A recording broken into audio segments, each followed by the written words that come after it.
Hello बच्चों, let's read the following question. In the given nuclear reaction में how many alpha and beta particles are emitted? कितने alpha and beta particles emit हो रहे हैं? Reaction क्या है? 92x235 is changing to 82y207. Options are 3 alpha particles and 2 beta particle. B. 4 alpha particles and 3 beta particle. C. 6 alpha particles and 4 beta particle. D. 7 alpha particles and 4 beta particles. First of all, we will talk about the key concept used in the question. इस question में हम क्या की concept apply करेंगे? Suppose हमारे पास पहले हम alpha decay की बात करते हैं. First of all we will talk about alpha decay कि अल्फा डिके होता कैसे है. अल्फा डिके, अब एक पेरेंट न्यूक्लियाई कंसिडर करते हैं. मास नंबर है ए, एटॉमिक नंबर है जेड.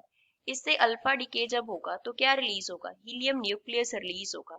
हीलियम न्यूक्लियस का मास नंबर 4, एटॉमिक नंबर कितना होता है 2.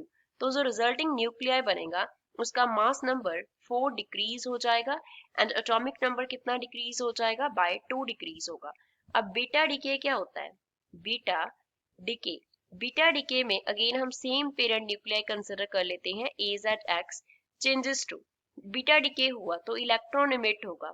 Charge -1, mass number 0. तो जो हमारे पास डॉटर न्यूक्लियाई बनेगा इसके मास नंबर पे कोई इफेक्ट नहीं पड़ता, लेकिन इसका जो चार्ज है वो क्या हो जाता है? मींस एटॉमिक नंबर जो है वो एक बढ़ जाता है. अब इस क्वेश्चन को सॉल्व करते हैं.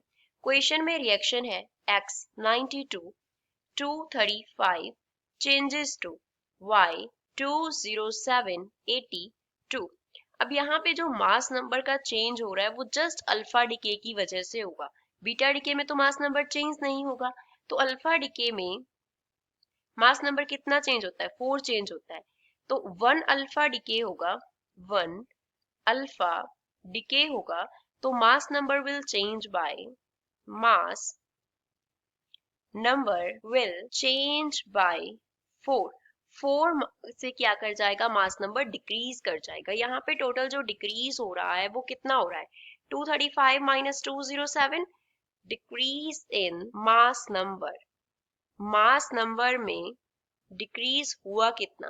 That is 235 minus 207 that is equals to 28. एक अल्फा डिके हुआ तो 4 डिक्रीज होगा. अब 28 डिक्रीज कितने अल्फा डिके में होगा?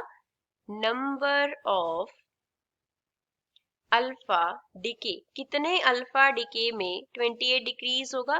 28 by 4 that is equals to 7, which means 7 alpha particles release होंगे. अब बीटा पार्टिकल हम फाइंड आउट करेंगे एटॉमिक नंबर से. अगर अल्फा डिके हुआ तो एटॉमिक नंबर क्या होगा? एक बढ़ जाएगा. मींस उसका पहले एटॉमिक नंबर कितना है? पहले एटॉमिक नंबर है 92. इसमें हम ऐड कर देंगे जितने टाइम्स हमारे पास बीटा डिके होगा उतना उसमें एक नंबर ऐड हो जाएगा.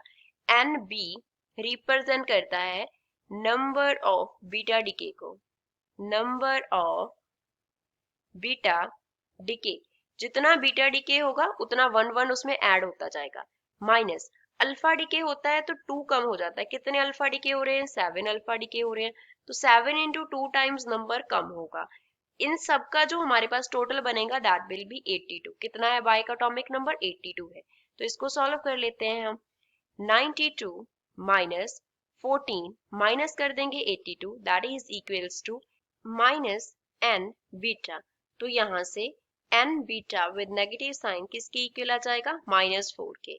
सो n beta is equals to 4 which means कितने नंबर ऑफ बीटा डिकेज हो रहे हैं? 4 बीटा डिकेज हो रहे हैं. तो हम बोलेंगे that 4 beta particles are being emitted. 4 beta particles emit होंगे.